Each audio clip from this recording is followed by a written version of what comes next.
Howdy, my fellow wooden gassers. Here's the latest update on the progress of the Phoenix Gasifier project. As you can see, this whole thing is upside down because, well, this is the other side of the world and everything is upside down here. As a result, things don't hang down, they hang up, as you can see with this grate here. Ain't that great? A couple of days ago, I installed this little wee stainless steel assembly into the base of the Hop-O-Matic 9000 wood gargler. Then, to finish that part of things off, I installed my homemade grate. This was the bottom of a feed bucket for one of my horses, and he hasn't forgiven me. He don't like plastic ones apparently. So to secure this, instead of using chains, I've used turnbuckles, and I've used a bit of wire here to stop the turnbuckle from, well, turning or buckling. The idea being to set the height of this above, well, below the outlet of the reduction tube. Right now, it's about, you can kind of see inside there, around, it's the better part of 2 inches below it.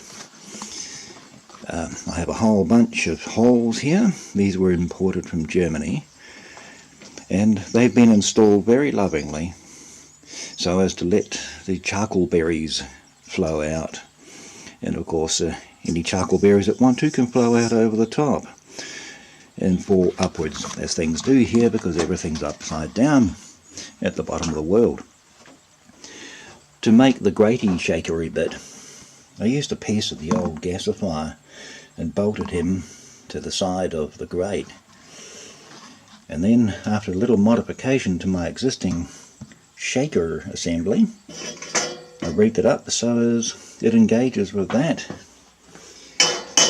and shakes the grate in a great sort of way. Ain't that great?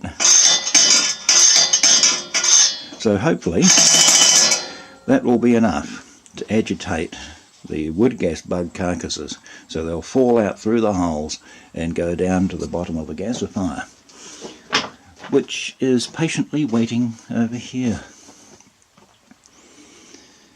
That will be maybe today if things go well.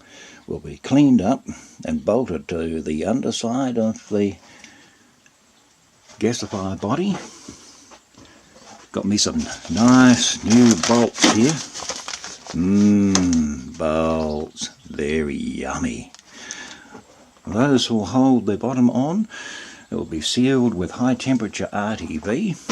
The same sort of deal with this. RTV will be placed on the lid that I made for this, and it will be lovingly bolted up so as the wood gas bugs can't get out. Sweet! So that's today's little old thing to do. To get this little puppy bolted onto that big puppy, and whether or not I'll have me a flare of any kind today, I don't really know. We'll see. There are meant to be 3 blowers here, one of them responsible for back feeding the gasifier for charcoal production, and 2 of them responsible for pulling gas through it for gas production. Well, about a year ago there was a severe explosion here, and it blew them to bits and or pieces, as the case may be. So they went, well, to blower heaven, and I got me this single one here doing the job. It sort of works and sort of doesn't, but maybe that there is going to be the test bed to at least start the gasifier.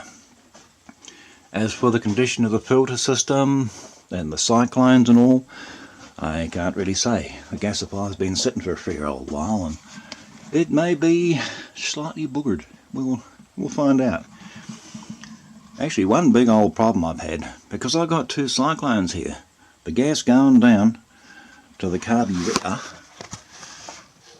of the engine is so dry that the carburetor actually locks up.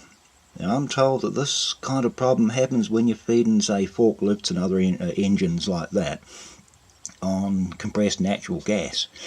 Because it's so dry and there's no lubrication, the carburetor locks up. And that's what this one keeps on doing.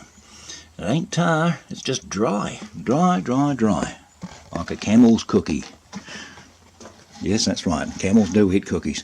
So, that there's something to be fixed before I can start the engine. Otherwise it will go racing really, really fast and then pieces will come flying out and I'll start crying. And we can't have that. Okay, my good friends.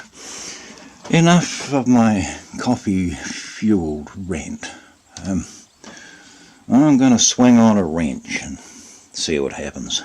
Ciao for now.